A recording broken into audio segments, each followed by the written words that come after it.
my fellow BlingABC teachers. My name is Stefania Retalic, but my students know me as Teacher Stef. Thank you for watching this short video on how to make your class more interactive. Now, I hope this video helps you incorporate new techniques to become more interactive with your students.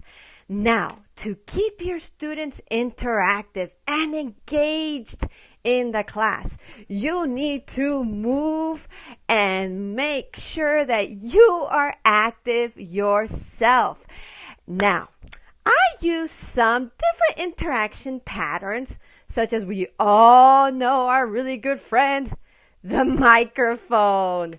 I love to use the microphone when I am going to read a sentence and I want my students to read as well. So I would say, for example, it is lunchtime.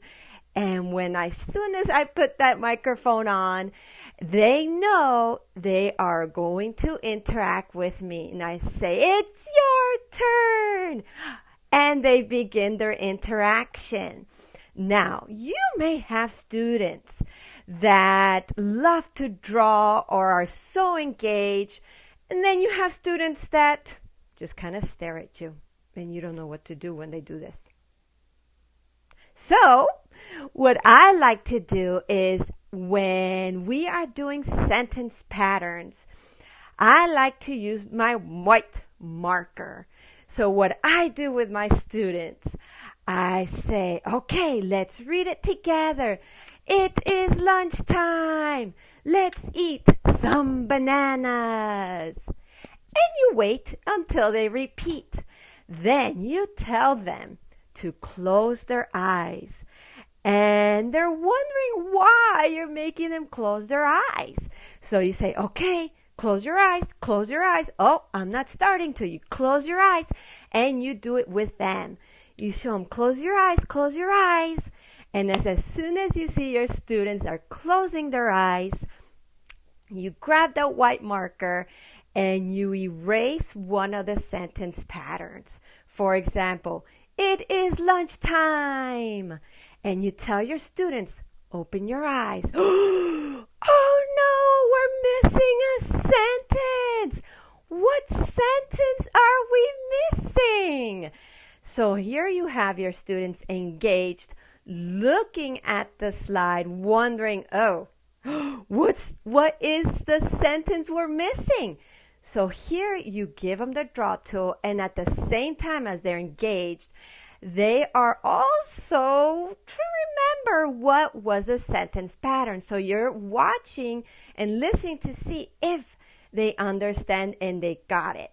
So they are writing, you're watching them, and they are writing or typing, it is lunchtime. Now, the students that for some reason might not be able to write or are a little bit too young, they can say it out loud. And they get so excited when they see they know what they did and they were able to write. That's one of my favorite interaction patterns. Another one is, of course, our answer sheet that we have. This is great for higher level. And of course, for students that you have 1 on 6, 1 on 24, 1 on 30, it gets them all engaged. Especially even if you want to challenge the younger ones and just try it. If it doesn't work, then you know you're just too young yet. Another one is you are the teacher. When I tell my students, okay, I need a teacher. Who's going to be my teacher? Oh, right away, they are eager. They're raising their hand because who doesn't want to be a teacher? So I pick a student to be the teacher and one student to be, well, the student. So I say, okay, teacher Judy, please, can you read the question to your student? And I give them the draw tool. And here they are circling and they're asking the question and they love it. It's something new, something exciting. And at the end, I love to tell them, yay! Dun, dun, dun, dun, dun. You did it! You're such a great teacher! That is what you do with all your students. You rotate them into a pattern. They love it. Now, another thing I like to do is music. My students, most of them love to sing. Sometimes you can say, it is lunchtime, and you can have them repeat it. But there's nothing better when you bring some music into it. And you begin by saying to your students, let's clap a rhythm. Are you ready? It is lunchtime. It is lunchtime. And then they start and they have so much fun. Some of the students might even bring guitars. And so that is great. Now, another game that I like to use is the dice function. I know it's right in front of the picture, but it's good to have your vocabulary words in a piece of paper on your whiteboard. But we play a game, oh no, how many times? And the students go, no! They get so excited with this game because you click the dice, you pick one student, and you close your eyes and you say, 1, 1, 1, please be 1, and it's 5. So the student has to repeat that vocabulary words 5 times. Ticket, ticket, ticket, ticket, ticket. Great job, you did it. And then you pick another student and you tell that student, oh, you need a 1, 2, 3, or 4 to win the big star trophy. And they begin. You click on them, and if they get 2, they say the word 2 times, ticket, ticket, and they get to win the surprise. And they are very engaged when you play a lot of games. Now, my biggest challenges is, what do you do when they're not engaged? What do you do if you're jumping and dancing and moving and they're just staring at you like this? What do you do? Realia. That is when you bring it all in. For example, when I'm teaching them about animals, I'm like, oh, what is this? And as soon as you show them, even the kiddos that are not engaged and they're looking on the floor, they're looking at their iPad, or maybe they're looking at their cell phone, you got them. You have the fish. You're like, bye, fish. See you soon. And they're engaged. Why? They want to see that fish again. And you can use it as a reward. The fish is going to give you a big star. So you got them engaged. You got them engaged. Especially when you got your older students and maybe are learning difficult words, you bring out the experiments. For example, when you have your students and they're learning about chemistry, how do you say chemistry? You repeat the word, but they're still not engaged. So here's when you bring out the experiments. You tell your students, oh, what will happen if I add baking soda and vinegar? What is going to happen? Can you think? Oh, make faces, be dramatic, and then you say, okay, let's see what happens. Wow! You got them engaged there too. And they're going to start interacting with you a lot more. So try to bring in all the realia that you can. Now, remember, always plan ahead. Plan ahead of how you're going to interact with the students that day. How many students do you have? What are you going to do with those students? You have students that are not engaged. You have students that are overly hyper.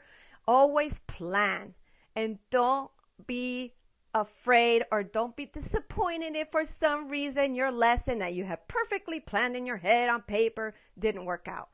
Go with the flow. See what the students are learning, what they want to learn that day. For example, when they really, really want you to work on pronunciation, work with them and see how they are feeling that day. So just go with the flow. Now, I have a friend that is going to ask me some questions, and I'm going to help them answer these questions. And I hope these questions I will help answer for you too. So let's say hello. Coco! Coco! Hello, BlingABC teachers. Hello, Coco. So, Coco, you have some questions for me? Yes, I do have some questions. Tell me, Coco, how do you know your students are engaged during the class? Oh, that's a great question, Coco. Well, Coco and my fellow teachers, I am looking at their little faces. If they are smiling and they're looking at you and they're moving their bodies and they're answering and participating, you got them. They are engaged in the lesson. What interactive patterns can you use in the classroom? Good question. I love to use interaction patterns. For example, doing group work, Coco. You help me with group work all the time. Yes, I do.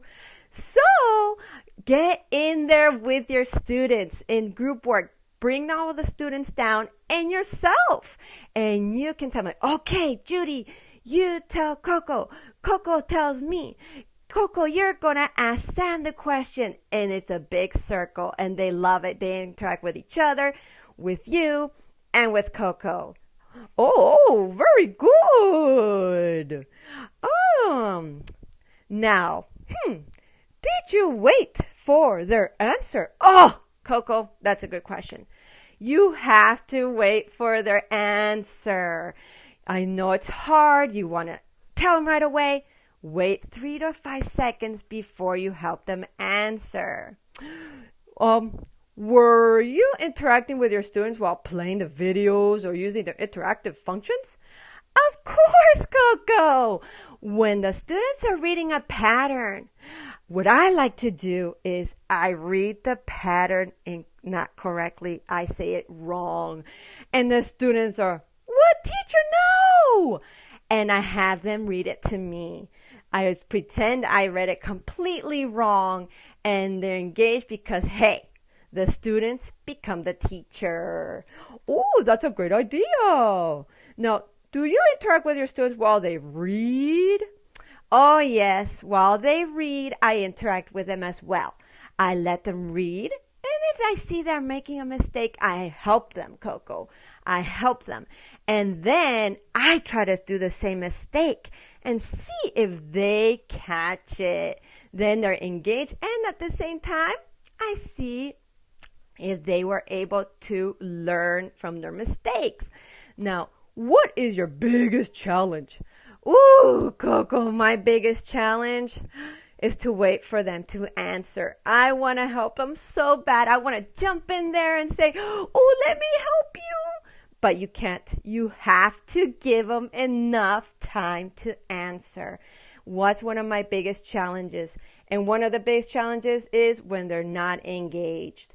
That is when I take it all out, especially with your regular students. Learn from them, learn what they like. You have to learn their favorite color, what is their favorite pet. And if you can, bring that into the classroom so they can get engaged and learn and have fun in the classroom. Now, I hope this video was helpful and have fun teaching, my dear BlingABC teachers. Goodbye. Say goodbye, Coco. Goodbye. Bye.